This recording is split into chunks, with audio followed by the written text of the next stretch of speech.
اعوذ باللہ من الشیطان الرجیم بسم اللہ الرحمن الرحیم ان ربکم اللہ الذی خلق السماوات والارض فی 6 ایام ثم استوى علی العرش یغشی اللیل النہار یطلبہ حثیثا والشمس والقمر والنجوم مسخرات بأمرہ الا له الخلق والامر تبارک اللہ رب العالمین۔ یقیناً تمہارا پروردگار وہ اللہ ہے جس نے سارے آسمان اور زمین 6 دن میں بنائے، پھر اس نے عرش پر استوا فرمایا۔ وہ دن کو رات کی چادر اڑا دیتا ہے، جو تیز رفتاری سے چلتی ہوئی اس کو آدھ بوجھتی ہے، اور اس نے سورج اور چاند تارے پیدا کیے ہیں جو سب اس کے حکم کے آگے رام ہیں۔ یاد رکھو کہ پیدا کرنا اور حکم دینا سب اسی کا کام ہے، بڑی برکت والا ہے جو اللہ جو تمام جہانوں کا پروردگار ہے۔ یہ اس وقت کا واقعہ ہے جب دنوں کا حساب موجودہ سورج کے طلوع و غروب سے نہیں ہوتا تھا۔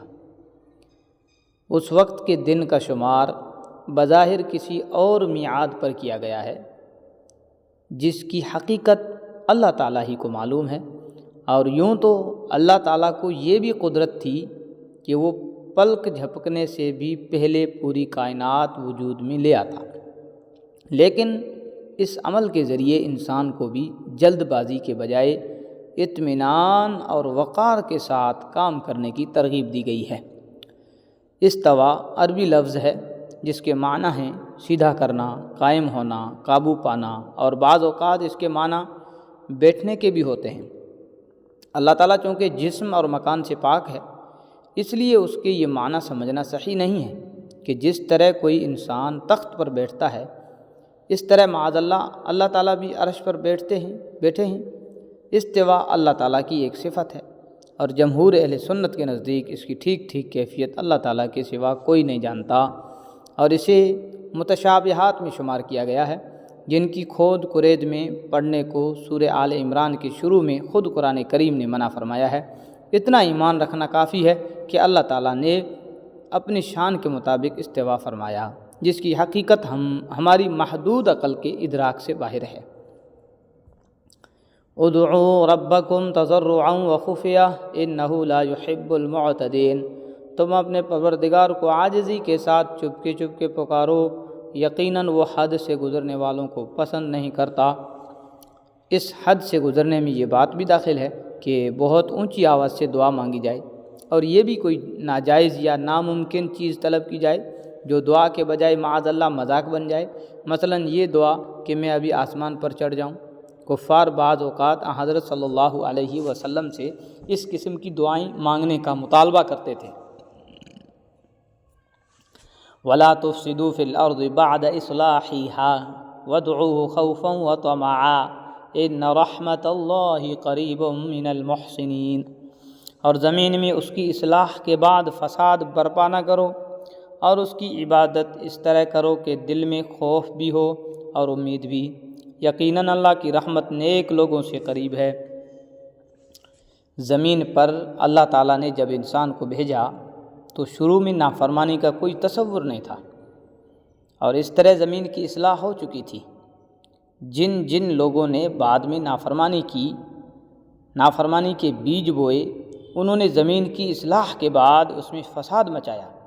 یہاں دعا کا صیغہ اکثر مفسرین کے نزدیک اعادت کے لیے آیا ہے، اس لیے ہم نے اس کا ترجمہ عبادت سے کیا ہے، اور سچی عبادت کی شان اس آیت میں یہ بتائی گئی ہے کہ عبادت کرنے والے کے دل میں اپنی عبادت پر ناز ہونے کے بجائے یہ خوف ہونا چاہیے کہ نہ جانے میں عبادت کرنے والے کے دل میں اپنی عبادت پر ناز ہونے کے بجائے یہ خوف ہونا چاہیے کہ نہ جانے میں عبادت کا حق ادا کر سکا یا نہیں، اور یہ اللہ تعالیٰ کی بارگاہ میں قبولیت کی مستحق ہے یا نہیں، اور یہ اللہ تعالیٰ کی بارگاہ میں قبولیت کی مستحق ہے یا نہیں۔ دوسری طرف اسے اپنی عبادت کی کوتاہیوں سے مایوسی کے بجائے اللہ تعالیٰ کی رحمت سے یہ امید بھی ہونی چاہیے کہ وہ اپنے فضل و کرم سے اسے قبول فرما ہی لے گا۔ یعنی اپنی کوتاہی کا خوف اور اللہ تعالیٰ کی رحمت کی بنیاد پر امید، دونوں چیزوں کا امتزاج ہے جو کسی عبادت میں سچائی پیدا کرتا ہے۔ وَهُوَ الَّذِي يُرْسِلُ الرِّيَاحَ بُشْرًا بَيْنَ يَدَيْ رَحْمَتِهِ حَتَّى إِذَا أَقَلَّتْ سَحَابًا ثِقَالًا سُقْنَاهُ لِبَلَدٍ مَّيِّتٍ فَأَنزَلْنَا بِهِ الْمَاءَ فَأَخْرَجْنَا بِهِ مِنْ كُلِّ الثَّمَرَاتِ كَذَلِكَ نُخْرِجُ الْمَوْتَىٰ لَعَلَّكُمْ تَذَكَّرُونَ۔ اور وہی اللہ ہے جو اپنی رحمت یعنی بارش کے آگے آگے ہوائیں بھیجتا ہے جو بارش کی خوشخبری دیتی ہے، یہاں تک کہ جب وہ بوجھ بادلوں کو اٹھا لیتی ہے تو ہم انہیں کسی مردہ زمین کی طرف ہانکا لے جاتے ہیں، پھر وہاں پانی برساتے ہیں اور اس کے ذریعے ہر قسم کے پھل نکالتے ہیں، اسی طرح ہم مردوں کو بھی زندہ کر کے نکالیں گے۔ شاید ان باتوں پر غور کر کے تم سبق حاصل کر لو۔ یعنی جس طرح اللہ تعالیٰ ایک مردہ زمین میں جان ڈال دیتا ہے، اسی طرح وہ مردہ انسانوں میں بھی جان ڈالنے پر قادر ہے۔ مردہ زمین کے زندہ ہونے کے واقعات تم روزمرہ دیکھتے ہو اور یہ بھی مانتے ہو کہ یہ اللہ تعالیٰ کی قدرت سے ہوتا ہے۔ اس سے تمہیں سبق لینا چاہیے کہ انسانوں کو دوبارہ زندگی دینے کو اللہ تعالیٰ کی قدرت سے باہر سمجھنا کتنی بڑی بے وقوفی ہے۔ وَالْبَلَدُ الطَّيِّبُ يَخْرُجُ نَبَاتُهُ بِإِذْنِ رَبِّهِ وَالَّذِي خَبُثَ لَا يَخْرُجُ إِلَّا نَكِدًا كَذَلِكَ نُصَرِّفُ الْآيَاتِ لِقَوْمٍ يَشْكُرُونَ۔ اور جو زمین اچھی ہوتی ہے اس کی پیداوار تو اپنے رب کے حکم سے نکل آتی ہے، اور جو زمین خراب ہو گئی ہو اس سے ناقص پیداوار کے سوا کچھ نہیں نکلتا۔ اسی طرح ہم نشانیوں کے مختلف رخ دکھاتے رہتے ہیں مگر ان لوگوں کے لیے جو قدردانی کریں۔